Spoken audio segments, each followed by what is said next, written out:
The stepmother mocks, "Oops, I think the milk is spoiled, just like you." Then she spills the liquid on the special little girl right at breakfast. What she didn't expect was that the millionaire father would arrive at that very moment and see everything. 2 minutes later, his attitude leaves her trembling and changes the course of that house.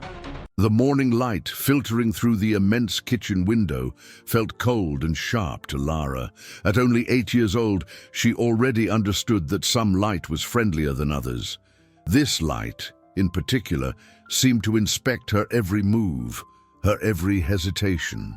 Seated at the polished marble table, which always felt too frigid for her elbows, she stared at her bowl of cereal with a concentration an outsider might mistake for stubbornness.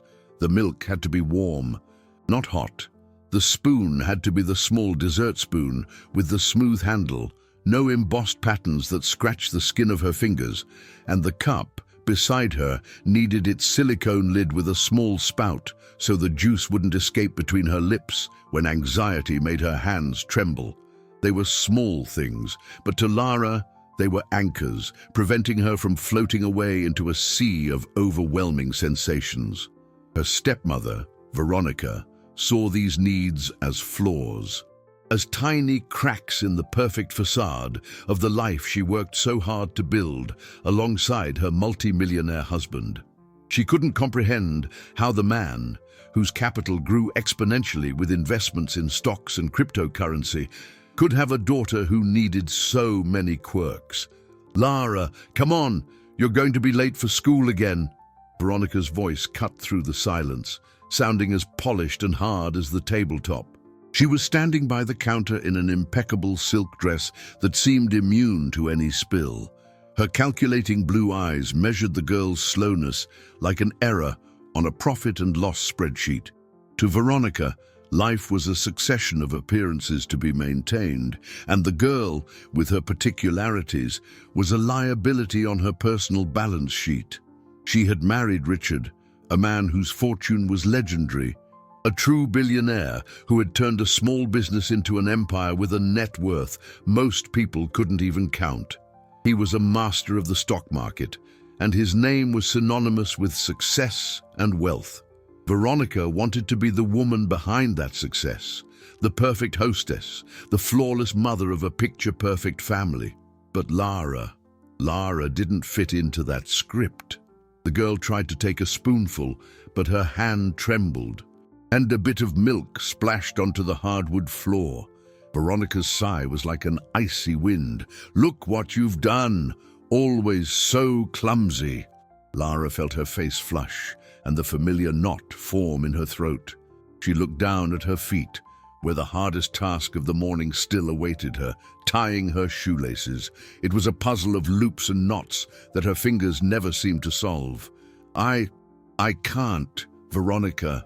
"The laces," she whispered, her voice faint. Veronica approached, the sound of her heels on the floor echoing like hammer blows. She looked down at the untied shoes, and a thin, almost cruel smile curved her lips. "Oh, you can't? Well, then you'll learn to do things my way. If you can't drink your milk properly, you'll learn what real waste is." She turned, walked to the refrigerator, and opened it with a sharp movement. Her hands didn't grab the carton of fresh milk Lara used, but a glass bottle, forgotten in the back, with a liquid that was visibly curdled. The milk was spoiled. She knew it. She had noticed it the night before and left it there on purpose. With the bottle in hand, she walked back toward the girl, who watched her with wide eyes, filled with panic and confusion. Lara shrank in her chair, her small body trembling. "Let's see if this teaches you to be more careful," Veronica said, her voice a sweet poison. She uncapped the bottle and tilted it over Lara's head.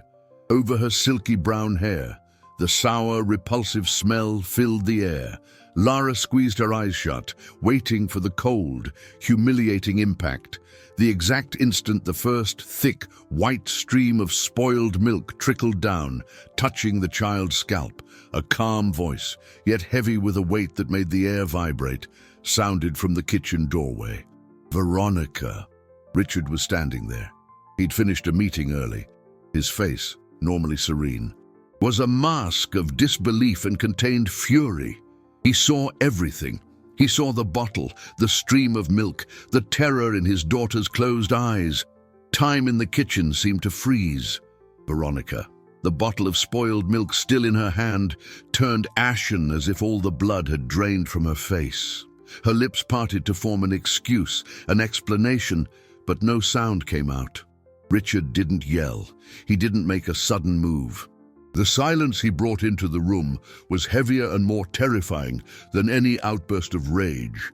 His eyes, which could analyze stock market fluctuations with calculated calm, were now fixed on the scene, absorbing every detail with a chilling intensity. He was a man who had built an empire, whose net worth was measured in the billions, and he knew that true power wasn't in noise, but in control. And at that moment, he was in absolute control, completely ignoring his wife, as if she were just an expensive, tasteless piece of furniture. He walked with slow, deliberate steps to his daughter. Lara, still with her eyes closed, was trembling uncontrollably, the sour smell of the milk enveloping her like a shroud of shame. Richard knelt before her, his tall, imposing figure becoming a safe harbor. "Open your eyes, sweetheart," he said, his voice a soft whisper that cut through the tension like a blade. Lara obeyed, and the tears that had been trapped behind her eyelids finally rolled down, mixing with the trickle of milk on her cheek. He didn't need to ask what had happened. The scene spoke for itself. With a tenderness that contrasted brutally with the fury in his eyes, he took a linen napkin from the table and gently wiped his daughter's face. "Let's get you cleaned up." He lifted her into his arms, and Lara's small body nestled into his chest, seeking refuge. Only then, as he walked past Veronica to leave the kitchen, did he look at her. It was a quick glance, devoid of any emotion, but a cold, profound contempt. A look that said she had crossed a line from which there was no return. In the bathroom of Lara's bedroom, a sanctuary of soft colors and organized toys, Richard gently set her down on the small stool in front of the sink. He turned on the faucet, adjusting the water to a lukewarm temperature, and began to wash her hair with infinite care. The scent of lavender shampoo soon replaced the sour odor, and under the steady touch of her father's hands, Lara's tremors began to subside. "It wasn't your fault, honey," he repeated, drying her hair with a soft towel. "You did nothing wrong." For Lara, those words were the purest truth, an anchor of sanity in a world that often made no sense. While she, now calmer, distracted herself with a coloring book, Richard stepped into the hallway, phone in hand. His first call was to Marcus, his lawyer. "Marcus, good morning. I need you to prepare the documents we discussed regarding the Child Protection Clause. We've had a serious incident." "Yes, that one. Have it ready." His voice was low, precise, the same one he used to close multi-million-dollar deals. The second call was to Anna, his personal assistant, a woman of unquestionable efficiency and loyalty. "Anna, cancel all my morning appointments, and I need a favor. Start documenting everything you've observed that was unusual in the last few weeks concerning Lara and Veronica. Times, conversations you overheard, anything, be thorough." He knew an impulsive reaction would only make him look uncontrolled, a narrative that Veronica and her gossip-hungry social circle would use against him. To truly protect his daughter, he needed more than outrage. He needed evidence, a strategy. The fortune he'd amassed didn't come from luck, but from an ability to see the game several moves ahead. And now, the game was his daughter's safety. After hanging up, he took a deep breath and returned to the kitchen. Veronica was there, frantically scrubbing the spot where the milk had spilled, the spoiled bottle already hidden in the trash. Seeing him, she forced a trembling smile. "Richard, I can explain. I overreacted. I just wanted to..." He held up a hand, silencing her. His expression was unreadable. "Sunday brunch is still on, isn't it?" The question caught her by surprise. "Yes, of course. With my sister, Her husband, a few friends. He nodded slowly, a dangerous glint appearing in his eyes. Good. Make sure they all come. Everyone who values your image so much. Tell them it will be an unforgettable event. Richard's calm was a silent storm that left Veronica more terrified than any shouting ever could. In the days following the kitchen incident, a tense, suffocating politeness settled over the mansion. Richard spoke to her only when necessary, his eyes passing over her as if she were a transparent piece of furniture. He focused on his business, on meetings about new investments and managing his vast portfolio. But his primary attention was on Lara. He drove her to and from school, made sure her meals were prepared exactly as she needed, and spent hours reading with her in the garden. For Veronica, every gesture of his affection toward the girl was a slap in her own face, a silent reminder of her transgression. She tried to apologize twice, with rehearsed lines about stress and her desire to toughen Lara up, but Richard simply looked at her with a coldness that froze the words in her throat. He wasn't going to forgive her. Worse, he was watching her. On Wednesday, the inevitable parent-teacher conference took place. Ms. Davis, a woman with a kind gaze and a gentle voice, sat with Veronica in a small classroom decorated with colorful drawings. Richard was on an unavoidable video call about the fluctuation of his shares on the Asian stock market, a deal involving millions of dollars, and Veronica used his absence as an opportunity to control the narrative. Lara is an incredibly sweet and intelligent girl, the teacher began, but as we've discussed, she processes the world a little differently. Her sensory hypersensitivity means that simple things, like a loud noise or the texture of clothing, can be overwhelming for her. The predictable routines and sensory supports, like the cup with the lid and her noise-canceling headphones for loud moments, aren't indulgences. They are essential tools for her to feel safe and able to focus. Veronica listened with an expression of pure compassion and understanding.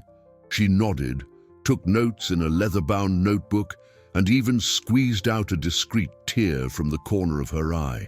Ms. Davis, I want what's best for her.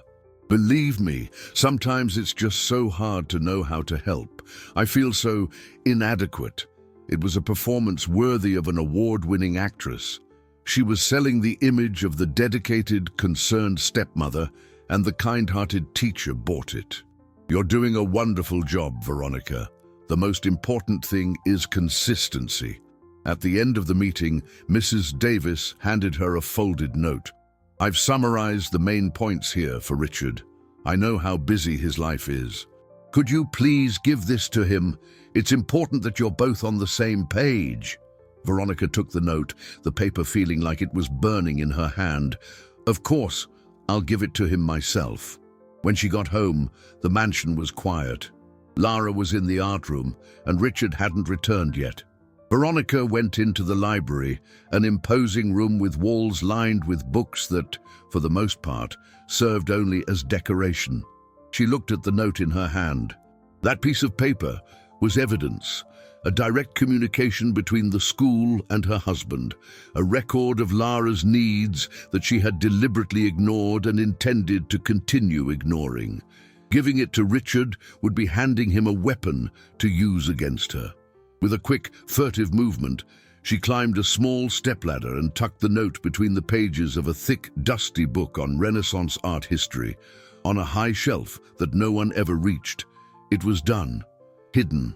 Now, it was her word against a child's, and in high society, the word of a charming hostess was always worth more. Later that afternoon, she went to Lara's room. The cup with the silicone lid, the pink noise-canceling headphones, and the smooth-handled spoon were on the small desk. With a calculated coolness, she took them and stored them in the back of a closet. "It's time for you to grow up, dear," she whispered to the empty room. The world doesn't come with a lid and an instruction manual.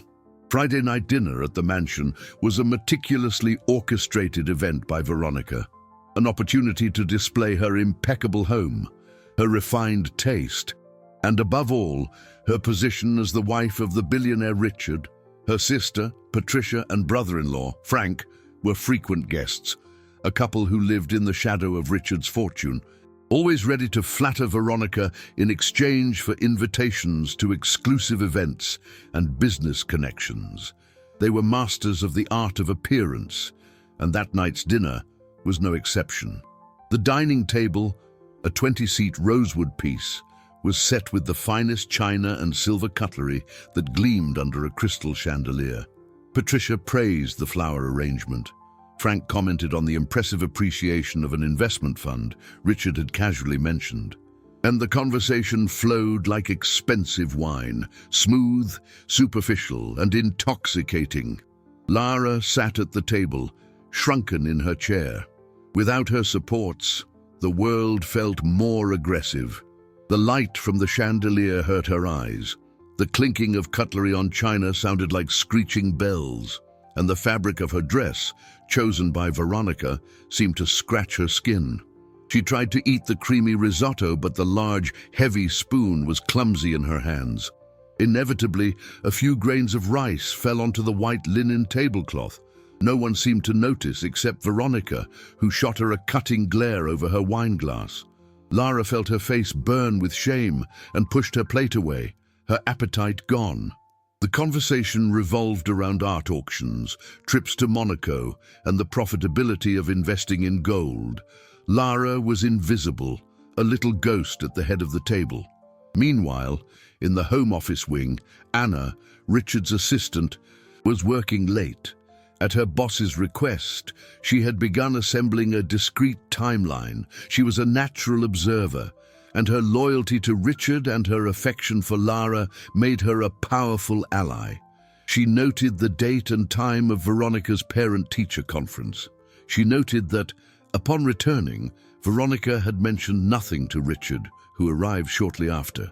She noted that the next morning, she overheard Lara whining at breakfast because she couldn't find her safe cup.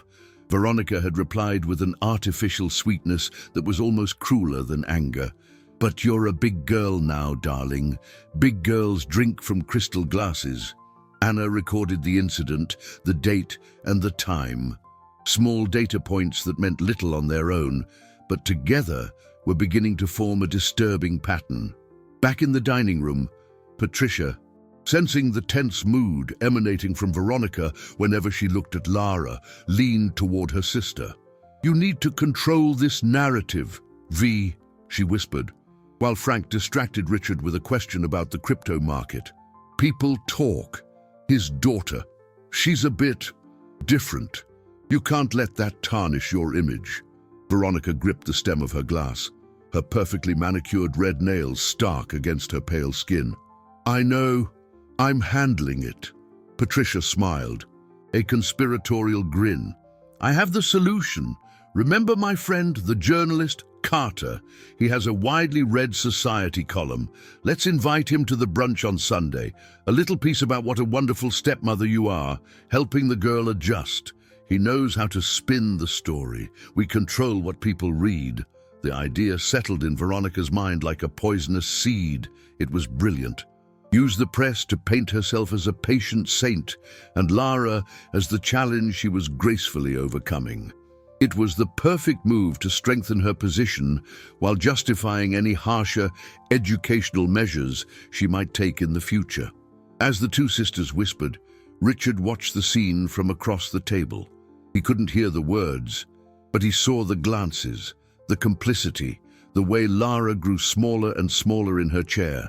Later that night, after the guests had left, he went to his daughter's room to kiss her goodnight. Lara's drawing pad was open on her bed. He picked it up carefully. There was a new drawing. A small figure, which he recognized as Lara, was standing still while a dark, heavy cloud hung over her head. From the cloud, it wasn't blue raindrops falling, but thick, white streams running down the little girl's face and clothes. The image was strangely, disturbingly familiar. A silent alarm went off in his mind, a piece of the puzzle he couldn't yet place, but which left him with a bitter taste in his mouth, the taste of something spoiled. Saturday dawned grey, the sky the color of brushed steel, reflecting the heavy mood inside the mansion. Veronica was a whirlwind of activity, circulating through the house with her phone pressed to her ear, finalizing preparations for the next day's brunch. The party was more than a simple social gathering. It was her stage, her chance to reassert her dominance and shine. She confirmed the attendance of Carter, the journalist, with her sister, the satisfaction in her voice palpable. Every detail was inspected with military precision, the arrangements of white orchids, the polished silverware, the menu the private chef would prepare. Amidst this flurry, she laid down the rules for Lara with a calculated sweetness. "We'll have important guests tomorrow, dear. And in our house, we use the formal table setting. No plastic cups with lids, all right? I want you to show everyone what a polite young lady you are." Lara, sitting on the living room rug drawing, just nodded, the colored pencil trembling slightly in her hand. The word formal sounded like a threat, a code for a set of invisible rules she always ended up breaking by accident. Richard watched everything from a distance, a silent observer in his own home. The drawing of the white rain wouldn't leave his mind. He had placed it in his briefcase, a physical reminder of his daughter's anguish. He felt he was missing crucial pieces of the game, that Veronica was building a fortress of appearances around herself, and he needed to find a crack. That afternoon, while Lara was at her art class, he decided to look for something, anything. Guided by intuition, he went to the library. The teacher's note. If the school had communicated something, Veronica should have told him. He began scanning the shelves, not knowing exactly what he was looking for. The library was Veronica's domain, a reflection of her intellectual pretensions. He rarely entered. It was then that he noticed the small wooden stepladder, slightly out of place near a tall, dusty bookshelf. It was a minor detail, but in a house where everything was positioned with millimeter precision, it was an anomaly. He climbed the steps and ran his fingers along the spines of the thick, untouched books. And then he felt it, a thin piece of folded paper tucked between the pages of a heavy volume on art. He pulled it out. It was the note from Ms. Davis. His heart pounded as he read the educator's careful words, detailing Lara's needs, the suggested supports, the importance of consistency. It was dated Wednesday, the day of the conference. Veronica had not only hidden the information from him, but she had lied by omission, deliberately sabotaging his daughter's well-being for her own ends. The rage he felt was cold and sharp. The woman he had welcomed into his life, whom he had trusted with the care of his most precious asset, was actively working to destabilize Lara. The game had changed. This wasn't about isolated incidents anymore. It was a pattern of behavior, a subtle campaign of cruelty. As Richard made his discovery, a small breakthrough was happening at the gatehouse of the gated community. Anna, the assistant, in her search for information, decided to chat with the security guard, Dolores, an observant woman who had worked there for years. Under the pretense of checking the procedures for a gift delivery for Lara, Anna engaged Dolores in a friendly conversation. Talking about the household routine, Anna casually mentioned Monday morning, the day of the milk incident. "It was such a hectic morning. Mrs. Veronica seemed so flustered," Anna commented. Dolores frowned. "Funny you should say that. I saw her leave real early that day in the little electric runabout. She came back about 20 minutes later carrying a pot of flowers and a bag from the bakery. Seemed as calm as could be." Anna felt a chill. Veronica had been out and back on that exact day. Later, Anna found, in the stack of bills to be paid, a receipt for an orchid arrangement from the florist near the community entrance. The date and time matched the guard's account perfectly.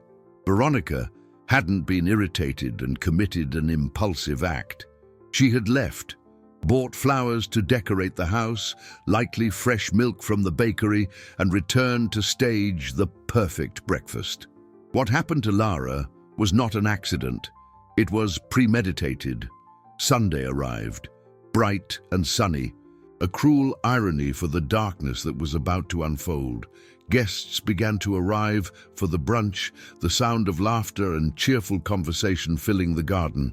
Veronica was the perfect hostess, floating between groups, a smile never leaving her face. Lara, in an organza dress that pricked her neck, sat at a small table with a heavy crystal glass, her hands sweating. The tension was almost unbearable. And then it happened. The moment Veronica had been planning for, the trigger for the catastrophe she herself had engineered, not knowing that the true director of this play was now her husband, who watched everything from the veranda steps, the school note in his jacket pocket, a deadly calm in his eyes. The storm was about to break. The brunch progressed under a radiant sun, but inside the mansion's grounds, the atmosphere was charged. Veronica, at the center of her social universe, felt invincible. She orchestrated every interaction, her laugh echoing through the garden like the tinkling of glass bells. Her relatives, Patricia and Frank, surrounded her like courtiers, reinforcing her aura as the perfect hostess. The journalist, Carter, observed it all with a cynical eye, already formulating the sly, insinuating phrases for his column. Lara, seated at her designated table, felt like a small, frightened animal in a trap.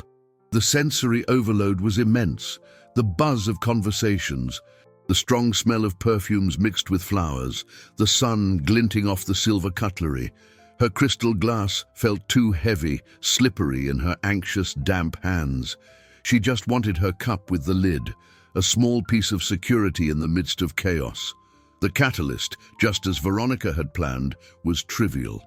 Lara reached for a small slice of cake, and her elbow bumped the glass of juice. The amber liquid spread across the white linen tablecloth, a dark stain on the immaculate setting. A momentary silence fell over the table. All eyes turned to her. It was what Veronica had been waiting for. She approached, an expression of rehearsed disappointment and patience on her face. "Oh, Lara, darling, again." Her voice was a public lament, loud enough for everyone to hear. Patricia shook her head with false sympathy. Frank sighed. Carter smiled discreetly. Making a mental note, the little heiress and her tabletop disasters. The humiliation was palpable, a wave of shame that left Lara paralyzed, tears burning in her eyes. It was then that the scene shifted. What no one saw was that, across the garden, Anna, the assistant, had discreetly approached Richard, who was watching from the veranda. She handed him a tablet. "Sir," she said in a low voice, "Dolores from the gatehouse helped. According to the community regulations, residents can access the security feeds for the social areas. I pulled the footage from the event kitchen for last week. They're motion activated. What Richard saw on the screen, though he already suspected it, took his breath away. The image was grainy but clear, showing the mansion's kitchen on Monday morning. It showed Veronica, alone, taking the carton of fresh milk from the refrigerator, pouring its contents down the sink, and then taking the bottle of spoiled milk from the back and placing it front and center. It was irrefutable proof of premeditation. The act wasn't an impulse of anger, it was a carefully set trap. The circle of evidence was complete. As Veronica savored her moment of public martyrdom, chiding Lara with phrases like, "We need to learn to be more careful, don't we?" Richard descended the veranda steps. He didn't hurry. His steps were calm, measured. The rage he felt was a furnace, but his exterior was ice. He approached the table, and the silent authority he radiated caused everyone to fall silent. He placed a hand on Lara's shoulder, a protective gesture that made her look up. "It's okay, sweetheart. It wasn't your fault." Then he turned to Veronica, and for the first time that day, he looked directly at her. Her smile faltered as she sensed the shift in the atmosphere. "Richard, I was just—" she began. He didn't let her finish. With a terrifying calm, he addressed everyone at the table. I apologize for the interruption, but it seems we've been having a lot of accidents lately. Perhaps it's time we clear a few things up. The tension was so thick you could cut it with one of the silver knives. Veronica turned pale. Patricia and Frank exchanged a nervous glance. Carter, the journalist, smelled a story far bigger than he'd expected and leaned forward, his eyes gleaming with anticipation. Richard didn't explode. He didn't accuse her. Instead, he did something far more devastating. He took out his phone, dialed a number, and waited. Marcus? Richard? Yes, I'm with our guests. You can execute the plan. Bring everything. The calm in his voice, the use of the word plan, the mention of his lawyer. Veronica felt a chill run down her spine. The ground beneath her feet, which she had believed to be so solid, began to tremble. She had set the stage for a child's humiliation, but she failed to realize that the play was a tragedy, and the lead role, that of the villain about to be unmasked, was her own. The silence that settled over the garden was deep and heavy, broken only by the distant song of a bird, oblivious to the human tension. The guests, once relaxed and chatty, were now still, their smiles frozen, their eyes shifting between Richard, with his glacial calm, and Veronica, whose face had lost all color. Patricia and Frank seemed to have shrunk in their chairs, their arrogance evaporating in the face of the sudden power shift. Carter, the journalist, had his phone discreetly positioned, his finger hovering over the record button, sensing he was about to witness the social scandal of the year. Richard said nothing more. He simply waited, his hand still resting on Lara's shoulder, a pillar of silent strength. The wait lasted perhaps 3 minutes, but it felt like an eternity. Finally, the glass door to the house slid open and 2 figures stepped into the garden. Marcus, Richard's lawyer, a man in an impeccable suit and a serious expression, and Anna, the assistant, holding a folder and the tablet. Their arrival was the signal that this was not an improvised family drama, but a calculated, prepared action. Veronica's mask of composure began to crack. "Richard, what is this? What kind of spectacle are you making at my party?" she hissed, her voice a mixture of panic and indignation. Richard ignored her and gestured to Marcus. The lawyer stepped forward. "Good morning, everyone," he said, his voice professional and firm, as if he were in a boardroom about to announce a corporate takeover. "I have been asked by my client, Mr. Richard, to clarify a few facts and present new guidelines for the protection of his daughter, Lara." Richard then spoke, his voice calm but laden with a weight that made every syllable echo. He wasn't looking at Veronica, but at the guests, at the audience she had gathered to witness her false virtue. "You were all invited here today to celebrate an image, the appearance of a perfect family, but the truth, like the best investments, is often hidden beneath the surface." He took a folded piece of paper from his jacket pocket. "This," he said, unfolding it, "is a note from my daughter's school, dated last Wednesday. It details, with professional guidance, Lara's specific needs. Simple recommendations, like cups with lids and predictable routines to help her feel safe." He paused, letting the information sink in. "My wife attended the meeting and received this note, but chose not to share it with me. Instead, she hid it." A murmur went through the guests. Veronica tried to interrupt. "That's absurd. I was just waiting for the right moment." Richard held up a hand, silencing her. "The right moment for what, Veronica?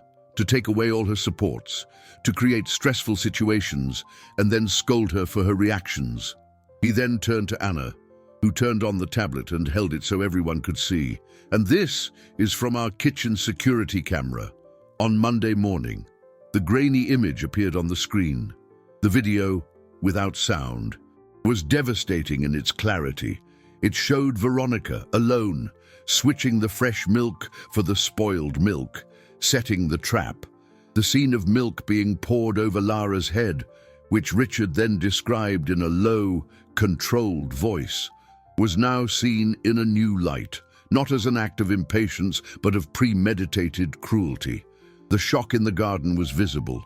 Patricia put a hand to her mouth, and Frank stared at the ground as if looking for a hole to disappear into. Carter was now recording openly, his face a mask of professional excitement. Finally, Richard took Lara's drawing pad, which Anna had also brought, and showed everyone the page with the white rain. My daughter doesn't always have the words to explain what she feels, but she has this, a drawing of what humiliation looks like through the eyes of an 8-year-old child. He looked directly at Veronica, and this time, the anger in his eyes was visible. A cold, white flame. You didn't just want to discipline her, Veronica. You wanted to break her because her strength, her uniqueness, didn't fit your perfect image. Veronica's mask finally shattered, revealing the naked face of panic and defeat. The stage she had so carefully constructed had become her own pillory. The exposure was brutal and surgical. The silence in the garden was now accusatory. The guests, who minutes before had been toasting the perfect hostess, now looked at her with a mixture of shock and horror.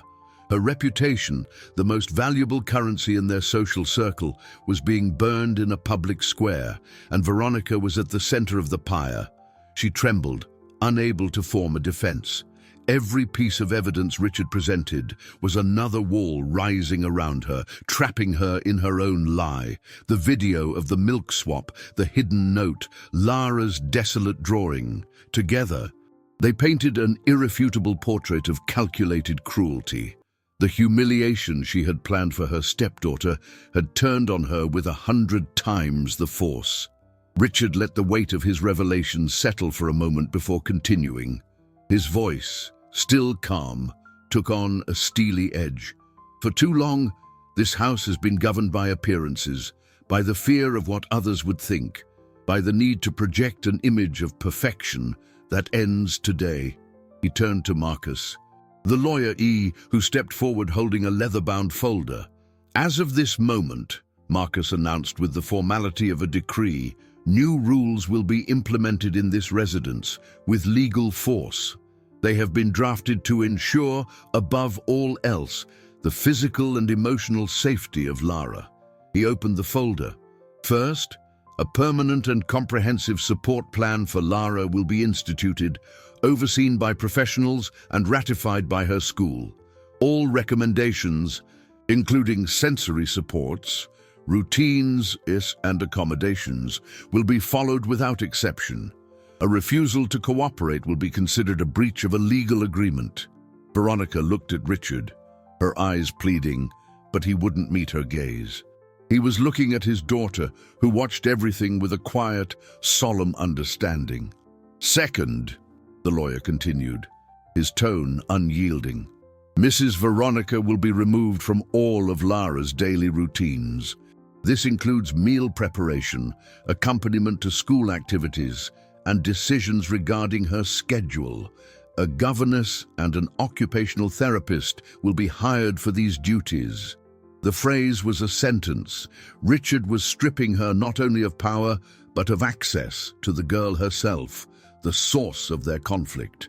He was making her irrelevant in Lara's life. The final humiliation came with the third clause. A protection clause will be added to the couple's marital agreement. Any documented act of humiliation, emotional neglect, or sabotage of Lara's well-being on the part of Mrs. Veronica or any guest in her presence will result in financial consequences and the immediate and permanent removal of the offending party from this residence and all family events. The threat was clear and direct. The clause applied not just to Veronica, but to everyone present. Patricia and Frank, who had lived off the benefits of this marriage, understood the message. Blind loyalty to Veronica now had a price, and it was one they couldn't afford to pay. Carter, the journalist, was stunned, realizing the story had taken a turn he could never have imagined. It wasn't just a scandal, it was a restructuring of power. Richard finally addressed Veronica, his voice low, so only she and those closest could hear. You turned care into a weapon and etiquette into a form of torture. You wanted my assets, my fortune, my status, but you never understood that my greatest asset, my only treasure, has always been her. He glanced at Lara. It's over, Veronica. Your stage has been dismantled. With his lawyer at his side, Richard took Lara's hand. Let's go inside, sweetheart. It's time to have some juice. In your cup. As they turned and walked toward the house, leaving behind a garden of stunned guests and a woman destroyed in her own theater, a new order was established. Justice, in this universe of appearances, hadn't come in the form of a fleeting scandal, but as permanent, unbreakable rules. The real power, the true wealth, was no longer in controlling the social narrative, but in the quiet, unshakable protection of a child. The house, once a stage for one woman's vanity, was beginning, in that instant, to transform into a safe home. The first morning of the new order was bathed in a soft light that seemed to hesitate before entering the kitchen. The silence, once a minefield of tension, was now a soft blanket. Lara and Richard sat at the marble table, but the stone's coldness seemed neutralized by the simplicity of the scene. 2 lidded cups, one with juice, the other with coffee. Richard's gesture of using a cup identical to his daughter's was a peace treaty signed without words. For Lara, every fearless sip was the reclaiming of stolen territory. She felt a warmth in her chest that didn't come from the grilled cheese, but from the feeling of safety, an asset more valuable than all the gold in her father's vaults.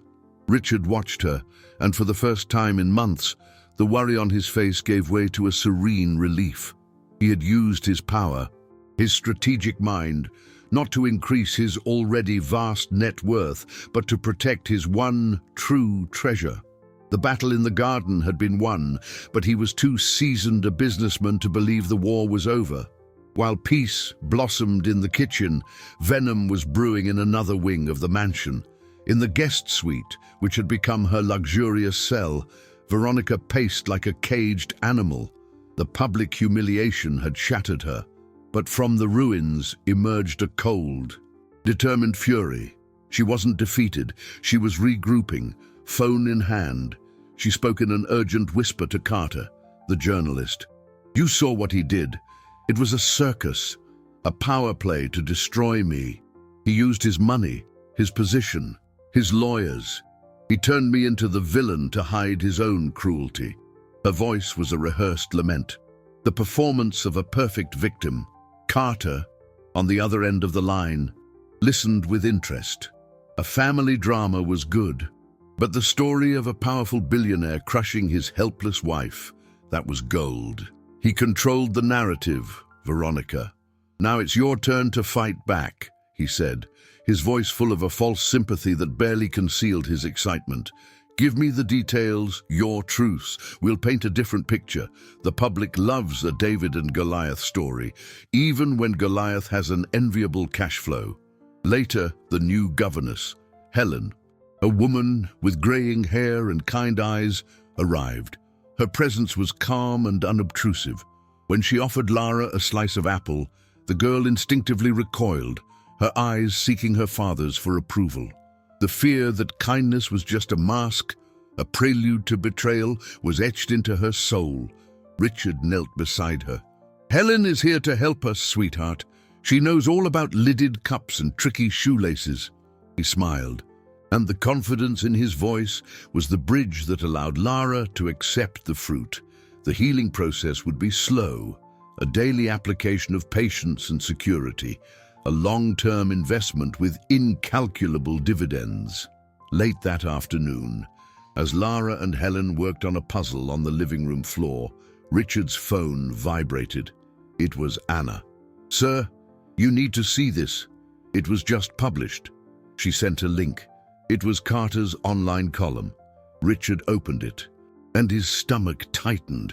The headline was a masterpiece of manipulation designed to inflame public opinion and turn the tables completely.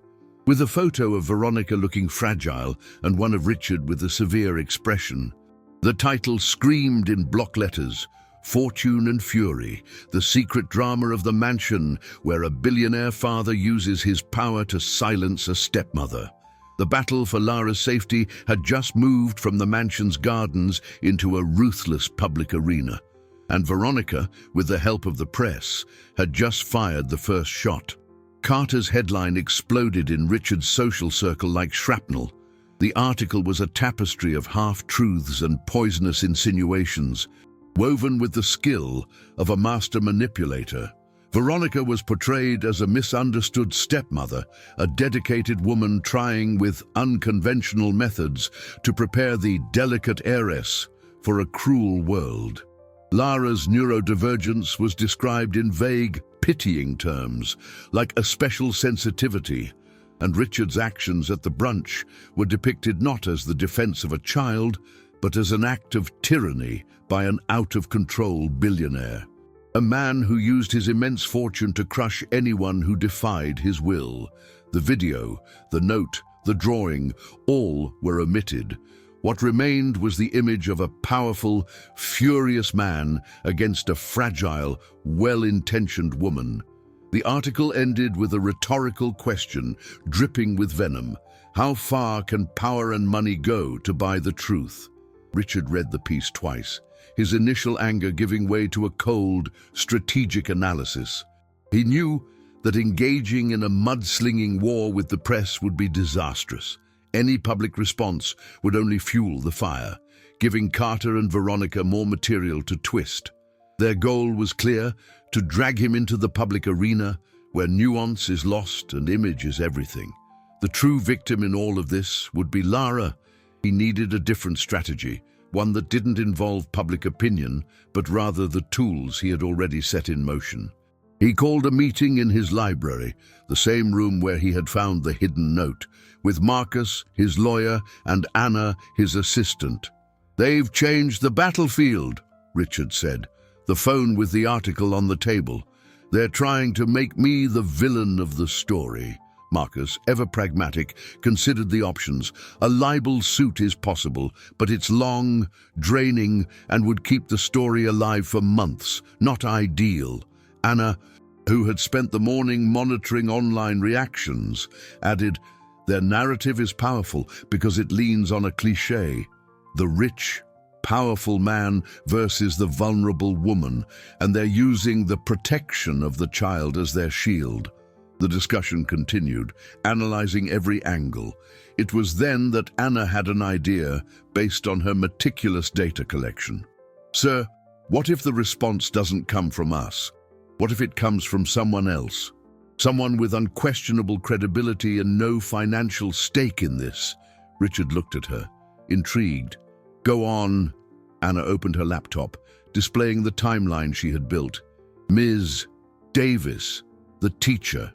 She sent the note. She made the recommendations. She is a respected education professional. Carter's attack isn't just on you. It's an attack on her professional assessment.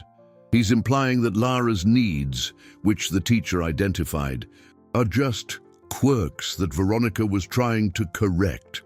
The idea was brilliant. This wasn't about Richard versus Veronica. It was about professional truth versus sensationalist fiction. Marcus agreed immediately. That changes everything.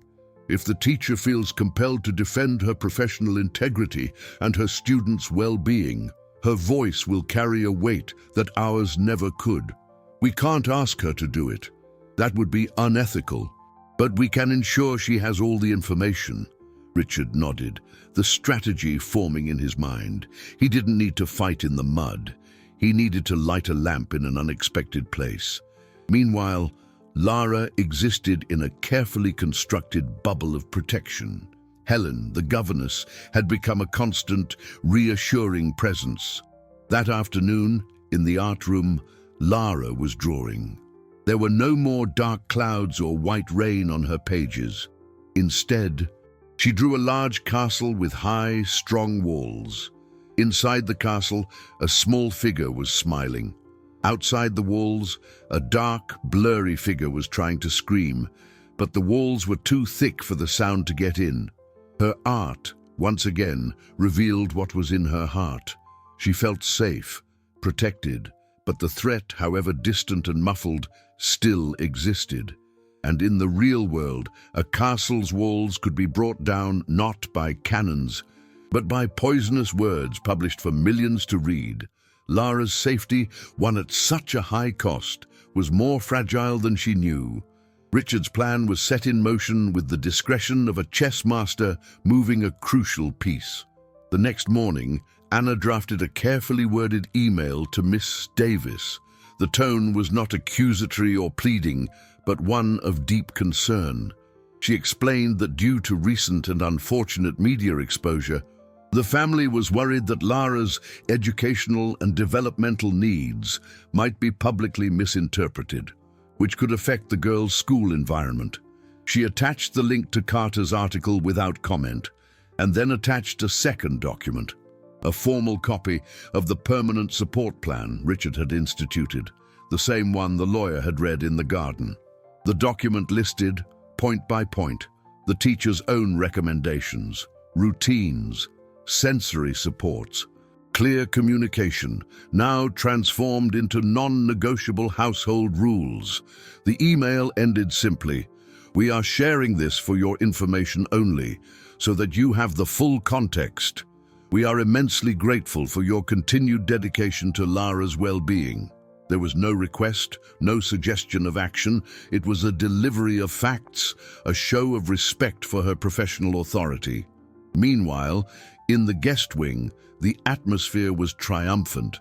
Veronica, Patricia, and Frank were toasting with mimosas, the champagne bubbling like their excitement. They read comments from Carter's article aloud. "Here, listen to this one," Patricia said, laughing. "Finally, someone with the courage to expose the arrogance of billionaires. They're on our side, V." Veronica felt the power returning to her veins. She had been humiliated in her own garden, but in the court of public opinion, she was winning. "Richard thought his money could buy everything," she said, a bitter smile on her lips. "He might have a net worth in the billions, but he can't control what people think. He's trapped. If he kicks me out now, he confirms Carter's story and looks like a monster. If he lets me stay, he has to swallow his pride. Either way, we win." Frank nodded, his eyes gleaming with greed. "Exactly. Our access to the fortune is more secure than ever." That afternoon, in her quiet, empty classroom, Ms. Davis opened Anna's email. She read Carter's article first, and her normally gentle face hardened into a mask of indignation. Every phrase that minimized Lara's needs, calling them special sensitivity or a phase, was a direct insult to her profession, to the science of pedagogy, and to the dignity of her student. This text wasn't journalism. It was bullying disguised as social concern. Then, she opened the support plan. She read every clause, recognizing her own words, her own recommendations, now codified with the seriousness of a legal document. The juxtaposition was shocking. On one side, a slanderous article that indirectly defamed her and put a child at risk. On the other, proof that the father, for all his immense wealth and power, had chosen to listen, to respect, and to act on the advice of a simple schoolteacher. She felt a wave of protective fury. This fight wasn't about a wealthy couple's squabble. It was about a child's right to be who she was.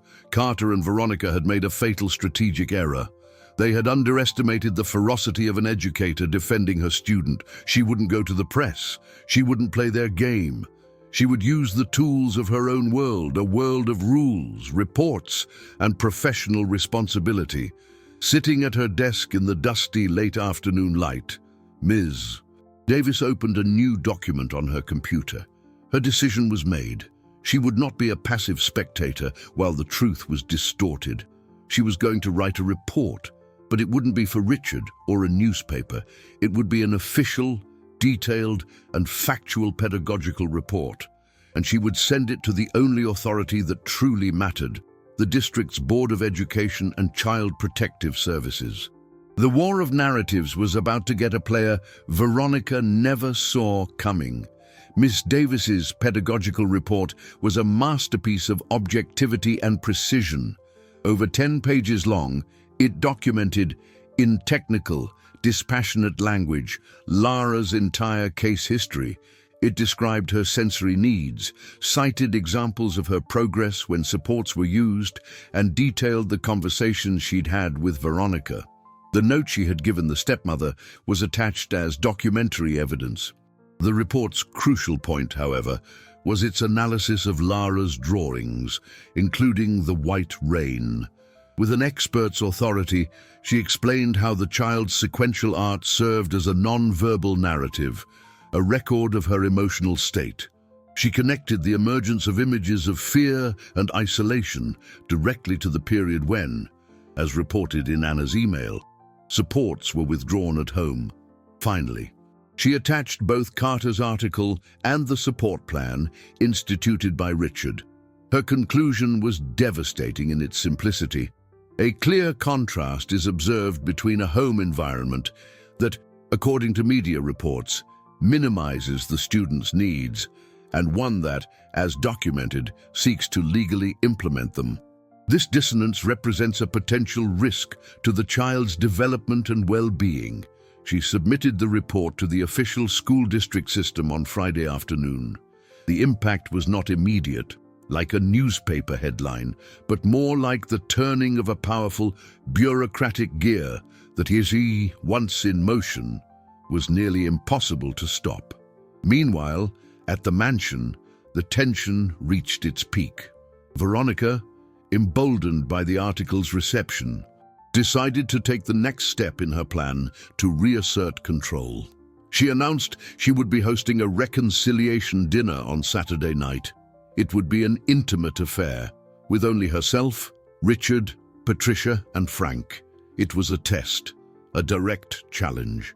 She wanted to force Richard to sit at the same table, to play the part of a united family for her closest relatives, which would strengthen her narrative as a misunderstood victim. To refuse would be to confirm the charge of tyranny. To accept would be an act of submission. Richard, to everyone's surprise, accepted. "An excellent idea, Veronica," he said, with a calm that made her suspicious. "It's important that we maintain civility." Veronica didn't realize that Richard was no longer playing chess. He was just running out the clock. He knew the teacher's report was making its way through official channels, and every move Veronica made from now on would be observed in a new light. He just needed to give her enough rope to hang herself. Saturday's dinner was surreal. Patricia and Frank arrived full of arrogant confidence, treating Richard with a forced familiarity, as if the brunch incident had been a mere misunderstanding. Veronica, in a stunning red dress, played the gracious hostess, speaking about the importance of forgiveness and family. Lara was not present. She was with Helen for a movie night in the playroom, a carefully preserved bubble of safety.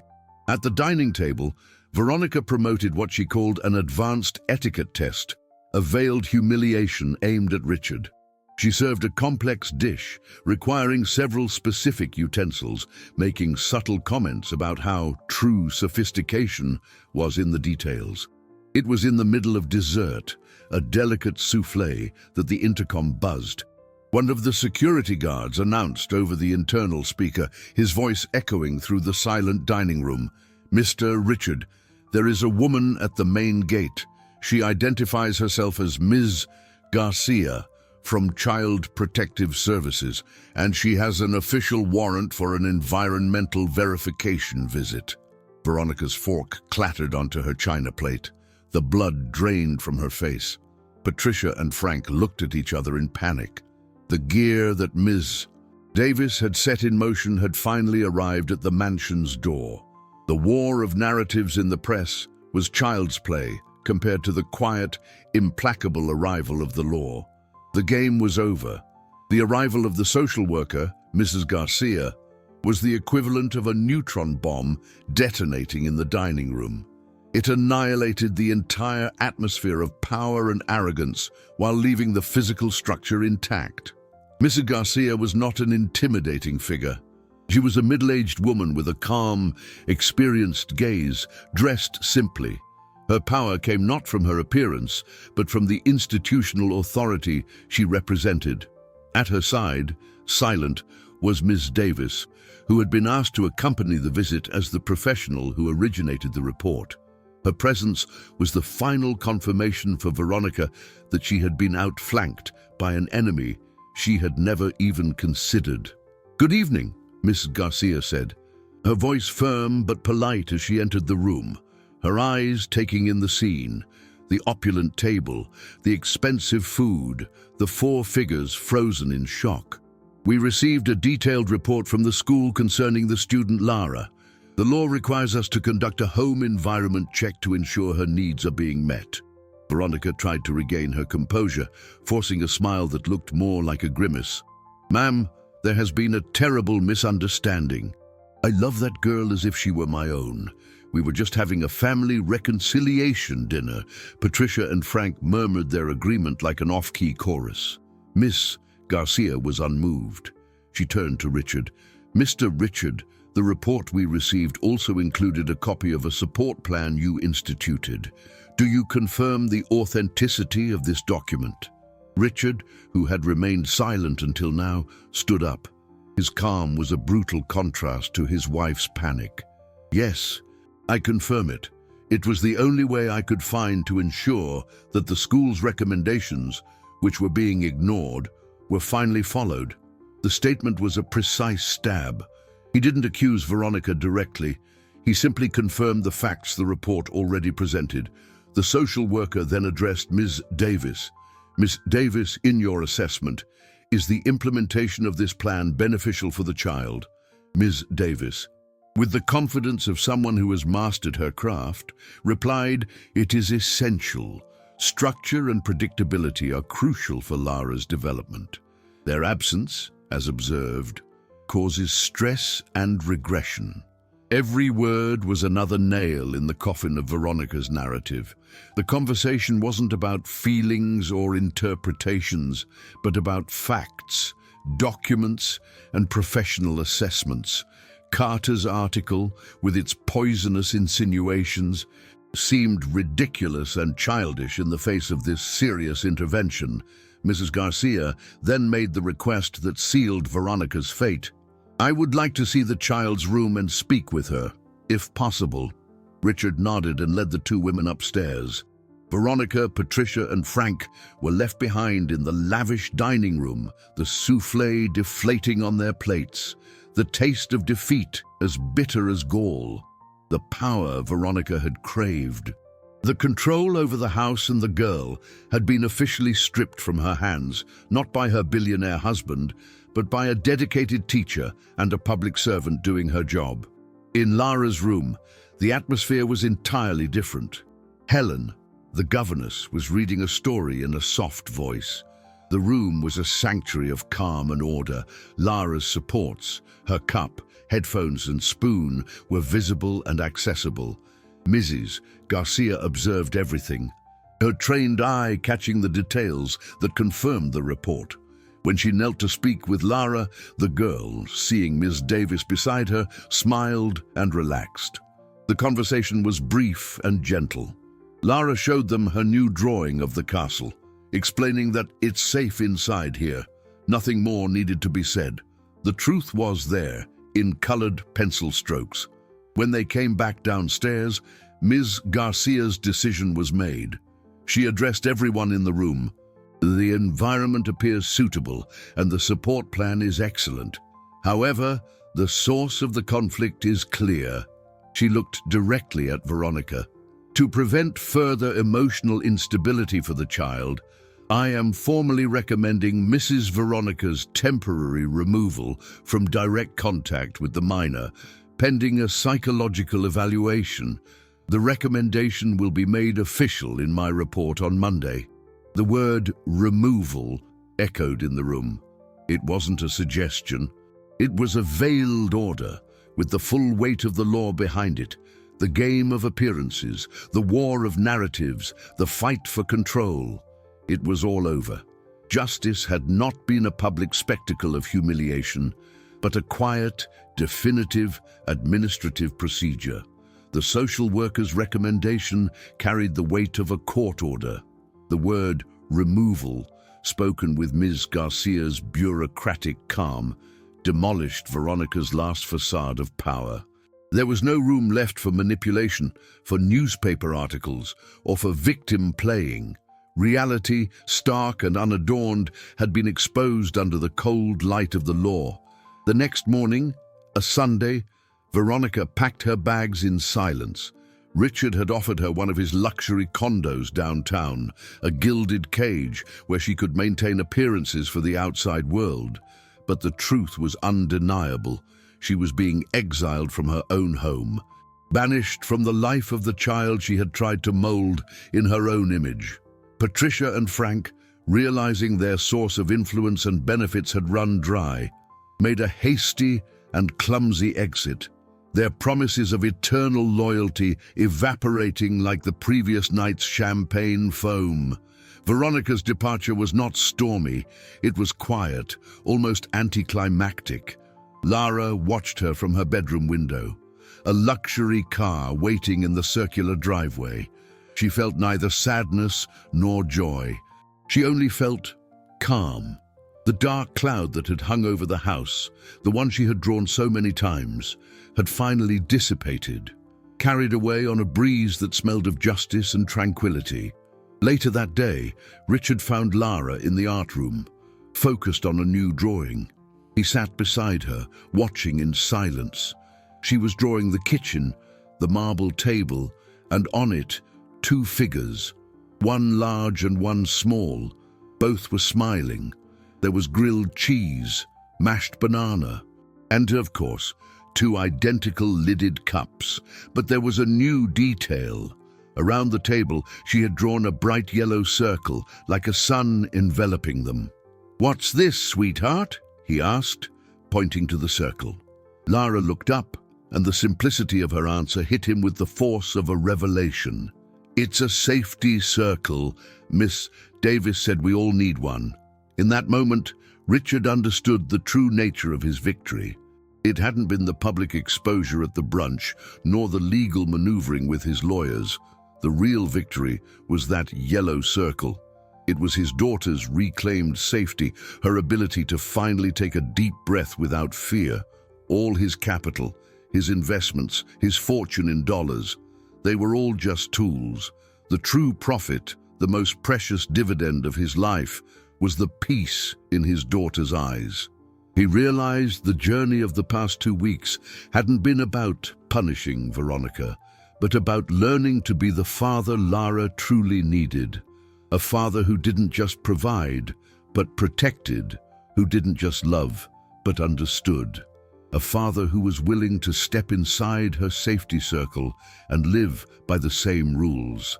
In the days that followed, life in the mansion found a new rhythm, softer and more predictable. Helen, the governess, became a constant, loving presence. The occupational therapist helped Lara develop new strategies for navigating the world, turning challenges into games. The art teacher continued to use the drawings as a barometer of the girl's soul, and the drawings grew increasingly colorful and full of life. Richard adjusted his schedule, cutting back on travel and late-night meetings. He discovered the simple joy of tying Lara's shoelaces in the morning, of hearing about her day at school, of reading a story before bed. He was building a new kind of wealth, an asset of memories and trust that no stock market fluctuation could ever take from him.